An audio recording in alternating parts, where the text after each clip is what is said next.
ब्रेकनंतर सकाळी 9च्या बातम्यांमध्ये आपल्या सगळ्यांचं पुन्हा एकदा स्वागत। एकीकडे युतीच्या शक्यतेची चर्चा सुरू असताना शिवसेनेकडून सोडले जाणारे विखारी बाण आता काही केल्या थांबताना दिसत नाहीये। निवडणुका जवळ येत असताना एकमेकांवर टीका करण्यासाठी सगळेच नेते एकमेकांवर चिखलफेक करताना दिसतायत। तर नुकतंच मुख्यमंत्र्यांनी आपल्या भाषणामध्ये मोदी एकटे बाघ आणि बाकी सगळे कुत्रे असं म्हटलं होतं।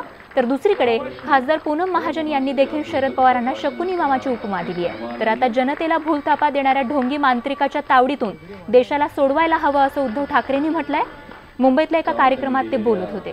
त्यामुळे एकूणच आता एकमेकांवर होणाऱ्या या टीकास्त्रांमुळे युतीचं पुढे काय होणार हे बघणं आता महत्त्वाचं ठरणार आहे।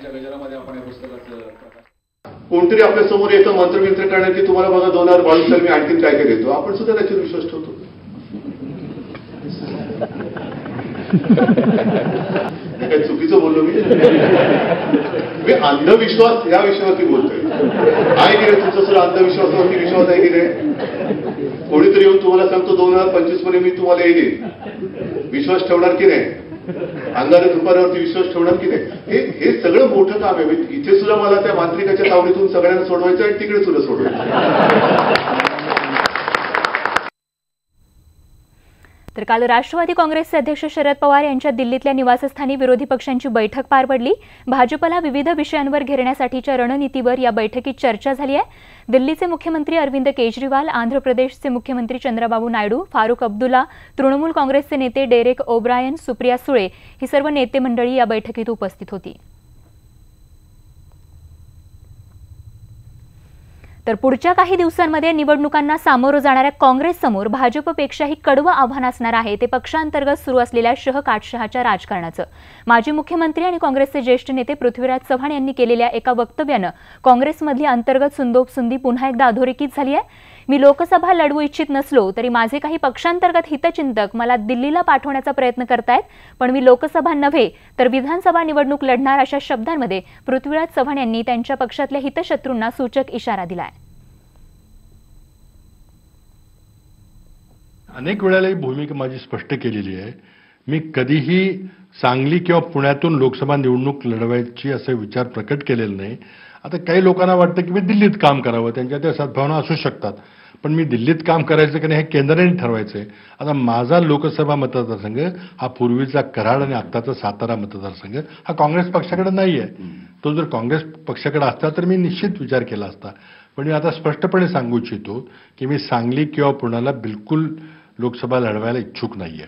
जी मंडळी मला दिल्लीला पाठवू इच्छितात किंवा मी दिल्लीला जावं त्यांना वाटतं त्यांच्या शुभेच्छाबद्दल मी धन्यवाद देतो। म्हणजे तुम्ही विधानसभेचीच निवडणूक लढवणार ही भूमिका स्पष्ट आहे? माझी भूमिका स्पष्ट आहे त्याबद्दल। आणि आता बातमी लोकांचं लक्ष वेधून घेणाऱ्या वक्तव्यासाठी ओळखल्या जाणाऱ्या पंकजा मुंडेंनी केलेल्या नव्या विधानाची। माझ्या बापाला काही झालं असेल तर त्या माणसाचा जीव घेण्याची ही ताकद माझ्यात आणि माझ्या कार्यकर्त्यांमध्ये आहे अशा शब्दांमध्ये गोपीनाथ मुंडेंच्या मृत्यूवर संशय घेणाऱ्यांना पंकजा मुंडेंनी सुनावलंय। त्या बीडमधल्या सभेत बोलत होत्या। यावेळी पंकजा मुंडेंनी राष्ट्रवादी काँग्रेसचे प्रदेशाध्यक्ष जयंत पाटील यांच्यावर देखील सडकून टीका केली आहे।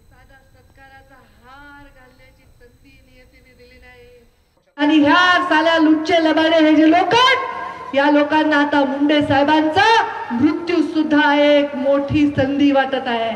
अरे मी मुंडे साहेबांची लेक आहे। मुंडे साहेबांना काही झालं हे मला माहित असेल तर ज्यांनी केलं त्याचा जीव घ्यायची ताकद माझ्या लोकांमध्ये, मला कुठल्या इन्व्हेस्टिगेशन एजन्सीची गरज नाही। माझ्या बापाला काही झालं असेल तर जीव घेऊन त्या माणसाचा स्वतःचा जीव माझा टाचच्या जागी जाईल। आणि हे लोक शोभताय जयंत पाटलांना, ते म्हणतात की पंकजा मुंडेंनी राजीनामा द्यायला पाहिजे कारण मुंडे साहेबांची हत्या झाली। मुंडे साहेबांची हत्या झाली का नाही झाली हा विषय तुमचा नाही आहे महोदय। आणि जर तुम्ही छाती ठोकपणे सगळे जर राष्ट्रवादीचे नेते आणि जे कोणी बोलतात तर चौकशीची सुरुवात तुमच्यापासून करावी लागणार आहे। आणि औरंगाबादच्या बामू विद्यापीठासंदर्भात एक धक्कादायक बातमी आहे। औरंगाबादमधील बामू विद्यापीठ हे खरं तर नेहमीच काही ना काही चुकांमुळे चर्चेत असतं।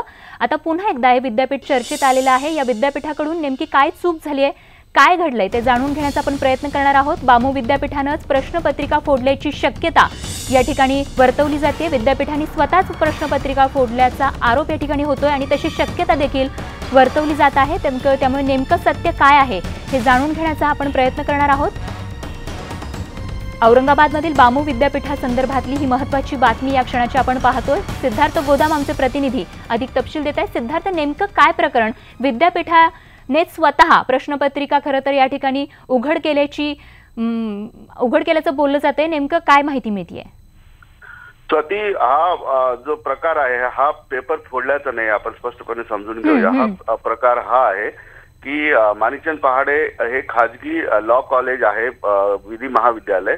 त्या विधी महाविद्यालयाने गेल्या महिन्यामध्ये एक चाचणी परीक्षा घेतली आणि त्या चाचणी परीक्षेचा जशाला तसा पेपर जो आहे विद्यापीठाच्या परीक्षेमध्ये तो आलेला आहे। याचा अर्थ सरळ आहे की चाचणीचा पेपर जो आहे माणिकचंद पहाडे कॉलेजचा तो विद्यापीठाच्या मुख्य परीक्षेमध्ये प्रथम वर्षाला जशाला तसा आले। जवळपास 90% प्रश्न जे आहेत या चाचणी परीक्षेत घेतलेले आहेत। एकंदरीतच हा प्रकार अत्यंत धक्कादायक आहे, कारण विधी महाविद्यालयाच्या परीक्षा या सिरियसली घेतल्या जात आहेत। मात्र विद्यापीठाने चाचणी पेपर जो आहे लॉ कॉलेजचा तो जशाला तसा आपल्या पेपरच्या परीक्षेमध्ये वापरलेला आहे। ती घटना कशामुळे घडली, हा योगायोग का झाला, हा प्रश्न या ठिकाणी विचारला जातोय। आणि MP लॉ कॉलेजच्या ज्या चाचणीमध्ये विद्यार्थ्यांनी पेपर सोडवला होता तेच विद्यार्थी पुन्हा विद्यापीठाच्या परीक्षेला पेपर सोडवतात, याचा अर्थ त्यांना पूर्णच्या पूर्ण पेपर माहित होता। मात्र इतर कॉलेजच्या विद्यार्थ्यांना हा पेपर माहित नव्हता, त्यामुळे या विद्यार्थ्यांनी या ठिकाणी आवाज उठवलेला आहे। आणि हा प्रकार अत्यंत गलथान प्रकार आहे, कारण विद्यापीठाच्या परीक्षा या गोपनीय असतात, त्यांचे पेपर फुटले जाऊ नये अशा पद्धतीची सगळी यंत्रणा असते। मात्र एका खाजगी महाविद्यालयाच्या चाचणीचा पेपर जशाला तसा विद्यापीठाच्या परीक्षेला येतो, याचा अर्थ काय? तर किती विद्यापीठ हे परीक्षा घेण्याच्या बाबतीत अगदी सिद्धार्थ, अत्यंत गंभीर हा प्रकार, त्यामुळे विद्यापीठ प्रशासन किती गांभीर्याने परीक्षांना बघतं हे आता या सगळ्या गलथान कारभारामुळे समोर आले आणि या संदर्भातील तपशील आपल्याकडून अधिक जाणून घेत राहणार आहोत। तुर्तास धन्यवाद या माहितीसाठी। आणि बातमीसह बुलेटिनमध्ये आणखीन एक छोटासा ब्रेक, लगेच परत येतो। बघत रहा सकाळी 9च्या बातम्या।